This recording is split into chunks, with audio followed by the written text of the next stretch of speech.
जय तिरंगा मेरे प्यारे दोस्तों, जय भारतीय दोस्तों। आज हम आप लोगों को बताने जा रहे हैं भारतीय सिनेमा के पितामह दादा साहब फाल्के जी की जीवनी। दोस्तों, भारतीय सिनेमा के पितामह कहे जाने वाले दादा साहब फाल्के भारतीय सिनेमा के मील के पत्थर एवं आधार स्तंभ है। यह कहना कोई गलत नहीं होगा कि यदि दादा साहब फाल्के न होते तो भारतीय फिल्म इतनी जल्दी विश्व की आधुनिक फिल्म निर्माण कला में भी चुनौती के रूप में कहीं खड़ी नहीं हो पाती। चाहे फिर वही वी शांताराम, राज कपूर, गुरुदत्त, विमल राय, सत्यजीत रे, मृणाल सेन की फिल्मों का विदेश में प्रदर्शन हो या फिर शेखर कपूर द्वारा एलिजाबेथ निर्माण हेतु उत्कृष्ट वेशभूषा के लिए ऑस्कर अवार्ड का चुना जाना हो, ये सभी उपलब्धियां दादा साहब फाल्के की प्रेरणा का ही प्रतिफल है। दोस्तों, दादा साहब फाल्के का पूरा नाम धुंधीराज गोविंद फाल्के उर्फ दी.आर. फाल्के उर्फ दादा साहब फाल्के था। उनका जन्म सन 1870 को महाराष्ट्र की भूमि में हुआ था। दादा साहब फाल्के विदेश में बनने वाली उस समय की फिल्मों को देखकर यही सोचा करते थे कि क्या कभी भारतीय ऐसा फिल्म नहीं बना सकते। उन्होंने भारतीय का इस क्षेत्र में दखल करने का दृढ़ संकल्प लिया। यह तो उनका स्वप्न था, किंतु स्वप्न साकार करने के लिए चाहिए होता है पैसा। दोस्तों, दादा साहब फाल्के के पास स्वप्न के पास केवल स्वप्न था, पैसा नहीं। अपने सपने को पूरा करने के लिए उन्होंने पैसा इकट्ठा करना शुरू किया।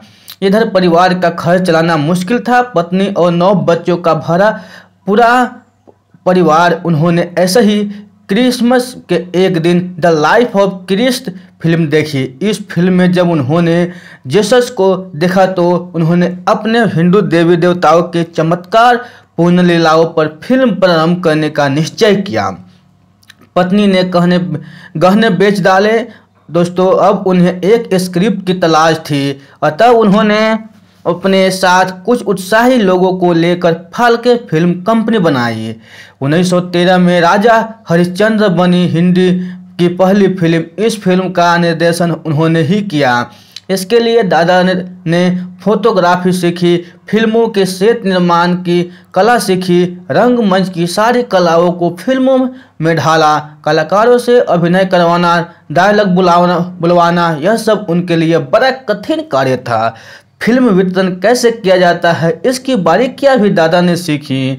दोस्तों, राजा हरिश्चंद्र, राम वनवास, नल दमयंती, भस्मासुर, मोहिनी, लंका दहन, कृष्ण जन्म, गंगा अवतार, परशुराम आदि 95 फिल्मों और 26 लघु फिल्मों का निर्माण किया।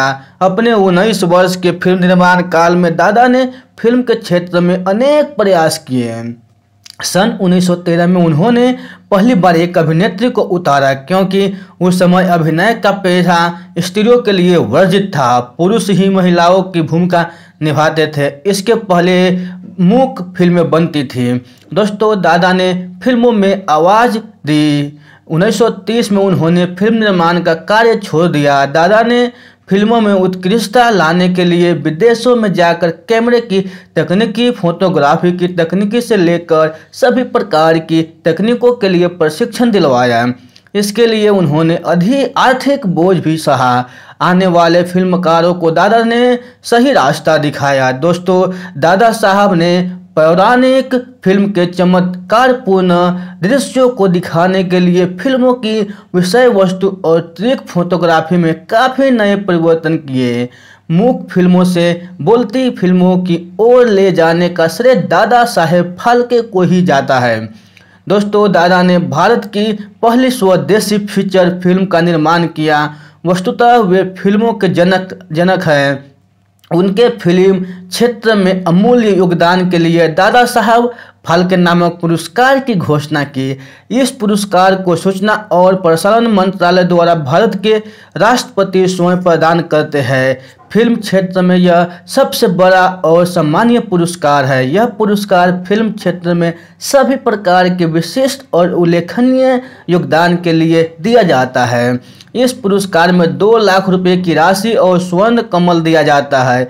यह 1970 से प्रदान किया जाता है। अब तक यह 40 से अधिक व्यक्तियों को दिया जा चुका है। तो दोस्तों, ये दादा साहब फाल्के जी की जीवनी आपको अच्छी लगी हो तो अपने दोस्तों के साथ जरूर शेयर कीजिएगा। तो फिर मिलते हैं ऐसे ही बायोग्राफी में। तब तक के लिए आप खुश रहिए, सुरक्षित रहिए और अपने सेहत को अच्छी तरह से ध्यान रखिए और अपने परिवार से मिलजुल कर रहिए। और अगर चैनल को सब्सक्राइब करने का मन करे तो कर देना, नहीं तो कोई बात नहीं है दोस्तों। धन्यवाद।